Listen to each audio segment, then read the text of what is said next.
On entame tout de suite cette édition avec un mot de la météo et encore un temps sec et ensoleillé en ce jeudi. Les nuages restent présents dans la métropole illoise mais laisseront tout de même passer le soleil et le ciel bleu par moment. Les températures restent stables et douces avec 12 degrés pour les maximales. On en reparle après le journal. Pour démarrer en fait cette édition avec la fameuse COP21 sur toutes les lèvres et dans tous les esprits cette semaine à Paris. Le climat est aujourd'hui au centre de nos préoccupations et c'est également devenu une source d'inspiration pour les artistes.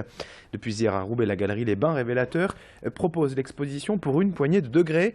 10 artistes pour une réflexion sur le changement climatique. Du Groenland à la Thaïlande en passant par la France, ces photographes ont parcouru la Terre pour mettre en image les conséquences du réchauffement. L'expo est aussi participative puisque les visiteurs sont invités à prendre eux-mêmes leurs propres photos du changement climatique.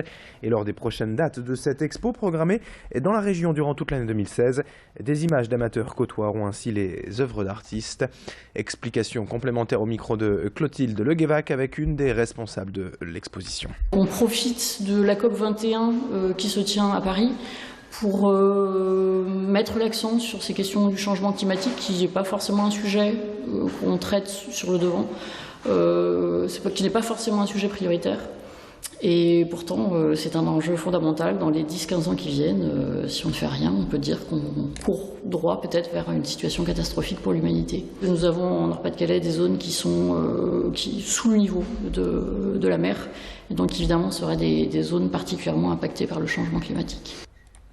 Le climat, on en parle donc beaucoup en ce moment, à juste titre d'ailleurs, car il est grand temps de trouver des solutions et de changer nos habitudes.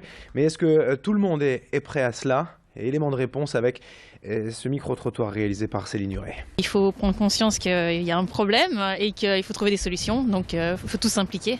Je ne sais pas vraiment quoi faire à part trier et faire attention à ma consommation. Ça influe sur notre vie quotidienne, ça a des impacts économiques sur notre santé et tout. Je me sens, moi, pas concernée, mais c'est une priorité. C'est pas nous, à notre niveau, qui pouvons faire bouger les choses à un point qui peut être significatif, je pense. Par les temps qui courent, je ne pense pas que ce soit la première priorité.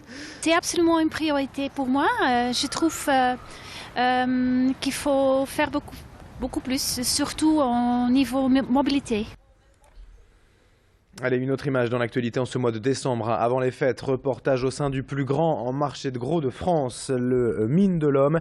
Le marché d'intérêt national regroupe des dizaines de professionnels grossistes ou producteurs, fruits et légumes, fleurs et alimentation générale. Plus de 2000 clients issus de la région, mais aussi de Belgique viennent ici chaque semaine se fournir en produits divers. Quasiment tout ce que vous trouvez au restaurant ou chez votre commerçant est passé forcément par le Mine. Le marché de gros a ouvert en 1972 et a déjà subi d'importantes modifications il y a une dizaine d'années. Louis Caillé est allé sur place hier et il a rencontré les grossistes présents en presque tous les jours à l'Homme.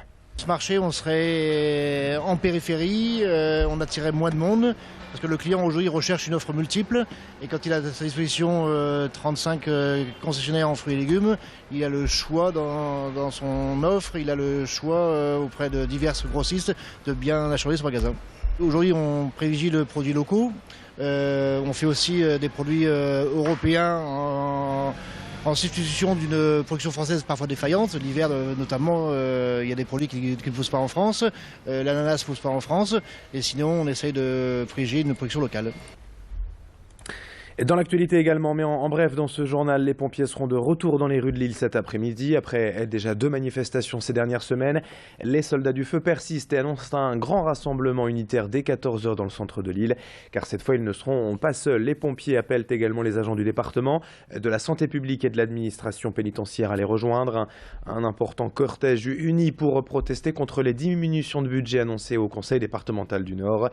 La précédente manifestation des pompiers avait tout de même donné lieu à quelques scènes impressionnantes dans les rues du centre. Celle prévue cet après-midi devrait être plus calme. Dans un esprit de respect et de dignité, annoncent les pompiers, en hommage aux victimes des attentats. Dans ce journal, pour terminer à présent, une rencontre musicale avec le groupe 4 Centuries cette semaine à Lille. Le duo toulousain n'en finit plus de séduire le public français avec son premier album sorti en 2013.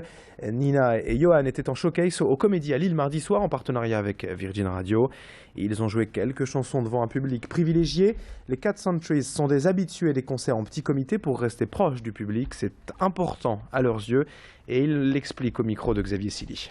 On est vraiment dans l'échange, on trouve que c'est la richesse principale de ce qu'on fait, c'est rencontrer des gens, échanger, se nourrir de ce qu'ils sont et le remettre dans un concert ou dans une chanson. Voilà, on a toujours été dans le partage, dans la bienveillance et on a envie de communiquer ça et de le faire, mais c'est pas quelque chose de conscient. On va pas se forcer à aller voir des gens pour leur dire ouais, pour se faire bien voir, on va leur faire des bisous. Au contraire, c'est spontané, c'est ce qu'on a envie de garder parce que c'est ce qu'on est. Et puis du sport, du football, tout d'abord en Ligue 1. Le LOSC a battu Saint-Etienne hier soir au stade Pierre-Mauroy. Une petite victoire 1-0 grâce à un but de Benzia qui offre un peu d'air aux Lillois. Les Dogs sont toujours en position de relégable, mais cette première victoire depuis plusieurs semaines devrait faire du bien à tout le monde. Et puis, signalons également en basket féminin l'exploit de l'ESBV à Lille Métropole hier soir en Euroleague, en Slovaquie à Košice.